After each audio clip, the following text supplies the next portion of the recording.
मान लो एक तुम्हारा रूममेट आ गया, वो तुमको बोल दे रहा है कि चलो थोड़ा सा घूम लेते हैं या फिर थोड़ा सा कुछ खा लेते हैं। कितना मस्त मौसम है यार अभी, मतलब मौसम बहुत मस्त है। पर जब तुम बाहर आओगे तो तुम अपना दोस्त खुद चूज करोगे अपने नीड के हिसाब। कितना अच्छा मौसम है अभी रात में। तो आज का टॉपिक है कि why we should leave our home and move to other city और लेफ्ट आवर होम टाउन। तो इसका बहुत सारा रीजंस है। फर्स्ट रीज़न तो सबसे पहला जो कि ये सब दिख रहा है पीछे, हमें डेवलपमेंट दिखता है और हम रियलाइज़ करते हैं कि हम जहाँ रह रहे होते हैं वहाँ कितना छोटा चीज़ है और अंडर डेवलप्ड है। और जब हम बाहर आते हैं तो हमें दिखता है कि असली डेवलपमेंट क्या होता है और कितना स्कोप है डेवलपमेंट का। तो ये तो जिससे हमें इनडायरेक्टली अफेक्ट होता है। और सेकेंड रीज़न है कि हम अपने कंफर्ट जोन से बाहर जाते हैं। जब हम किसी बड़े शहर में जाते हैं तो हमें रियलाइज़ होता है कि हमारा प्रॉब्लम्स कितना छोटा था। हम जो घर पे किसी प्रॉब्लम को लेकर सोचने लग जाते थे, बहुत ज़्यादा उसको बड़ा बना देते थे, वो बस हमारा एक सर्कल के अंदर, एक बबल के अंदर का दिक्कत था। पर जब हम उससे बाहर जूम आउट होकर देखेंगे या देखें, तब हमें रियलाइज़ हुआ कि हम क्या मतलब छोटा सा प्रॉब्लम के पीछे पड़े हुए थे। लाइफ में और भी बहुत बड़े प्रॉब्लम्स हैं और हमें उसे फेस करना है बोल्डली।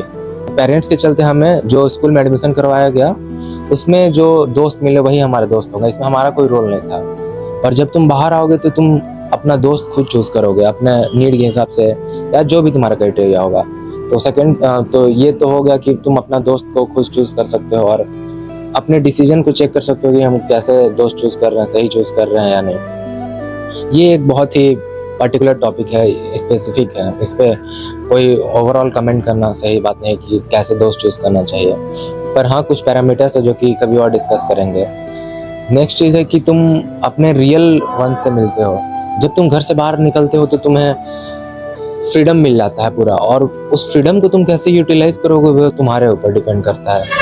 घर में क्या होता है कि हम अपने पेरेंट्स के सुपरविज़न के अंदर रहते हैं, तो हम एक कांस्टेंट प्रेशर में रहते हैं कि हम कुछ चीज़ें जो होते हैं वो चीज़ें हम नहीं कर पाते हैं। पर वही चीज़ हम बाहर आते हैं तो हमें उसका खुला छूट मिल जाता है। हमें कोई रोकने पूछने वाला नहीं होता है और कोई देखने वाला भी नहीं होता है कि तुम क्या कर रहे हो, कहाँ जा रहे हो, किससे क्या बात कर रहे हो। मतलब यही है कि मतलब तुम्हारे ऊपर कोई कंट्रोल उनका नहीं रहता है, एक लिमिटेड कंट्रोल हो जाता है। तो इस समय में तुम्हारा रियल जो पर्सनालिटी है, तुम्हारा रियल जो कैरेक्टर है वो निकल के आता है। एक थॉट पढ़े थे हम कि रियल डिसिप्लिन वही होता है जो कि तुम कोई देख नहीं रहा होता है, तब जो चीज़ कर रहे होते हो वही तुम्हारा रियल डिसिप्लिन होता है। ठीक उसी तरह यही हमारा कैरेक्टर डेवलपमेंट का स्टार्टिंग फेज होता है कि तुम्हारा कैरेक्टर कैसा था। अगर मान लो कि अभी तुम्हारा कैरेक्टर खराब भी है तो तुम उसको ग्रो करना चाह रहे हो या नहीं, तो इसी टाइम डिसाइड होता है सब चीज़। अभी तुम अगर अपने आप को कंट्रोल कर लिए तो मतलब तुम ये कंपाउंड रिजल्ट तुमको बाद में दिखेगा।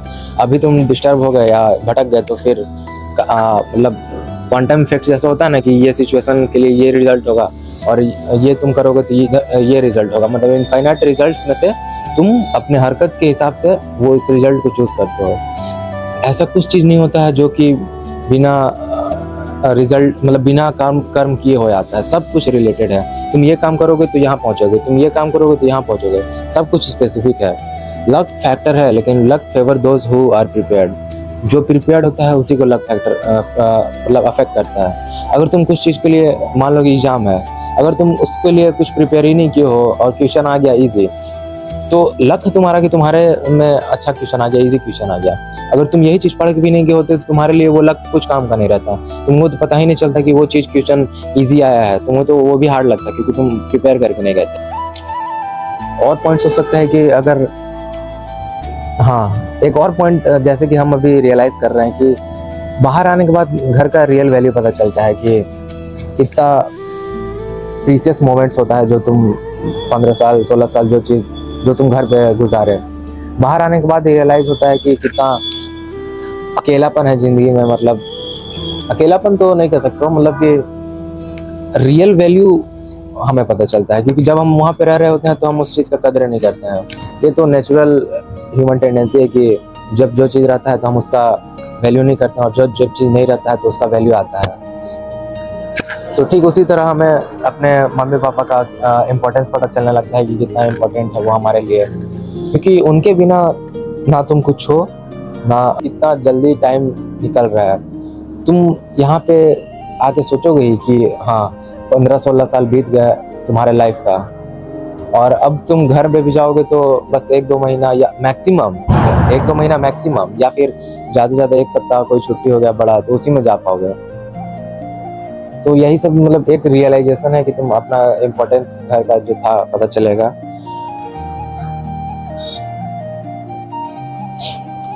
बाहर निकलने का एक और फायदा होता है कि तुम रियल वर्ल्ड से जो फेस करना सीखते हो, जैसे नेगोशिएशंस हो गया, मैनिपुलेशन हो गया। अब मान लो कि तुम कोई दुकान में गए, तुम्हें अगर बार्गेनिंग करना आता ही नहीं है तो तुम तो फिर वहाँ पे मतलब तुम्हारा लॉस हो गया ना एक तरह से। तो बाहर निकलने के बाद रियलिटी पता चलता है कि हर चीज़ जो हम लोग देखते थे मम्मी पापा को बार्गेन करते हुए, वो चीज़ मजाक नहीं है, रियलिटी है। वो सब चीज़ करना ही पड़ेगा, क्योंकि हर लोग प्राइस बढ़ा के रखता है। अगर तुम उसको बार्गेन नहीं करोगे तो फिर तुम्हारा लॉस है ना सिंपली।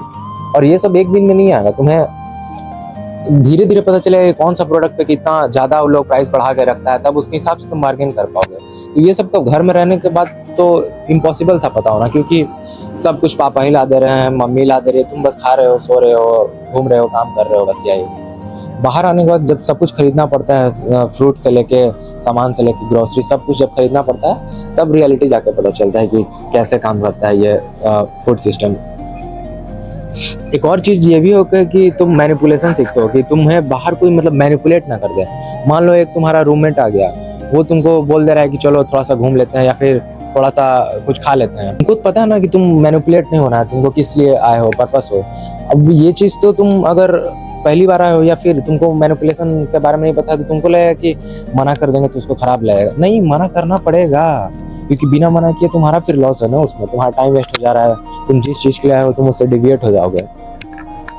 तो मैनिपुलेशन सीखना इसलिए नहीं है कि बस तुम मैनिपुलेट कर सको सामने वाले को, इसलिए भी जरूरी है कि तुम खुद मैनिपुलेट ना हो जाओ।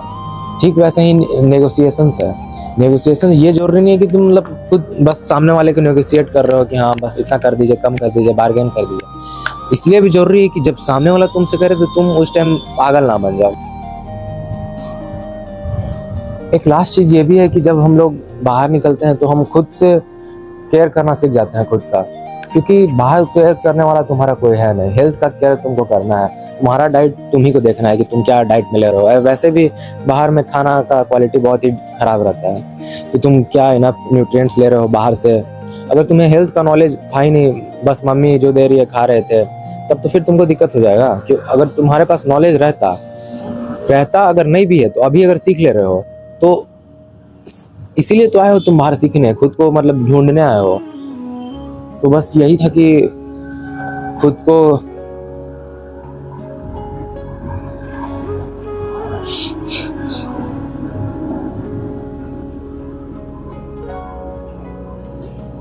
तो बस तो आज के लिए बस इतना ही। और व्यू को तुम देख सकते हो कितना सही व्यू है, मतलब एंजॉय करने लायक है।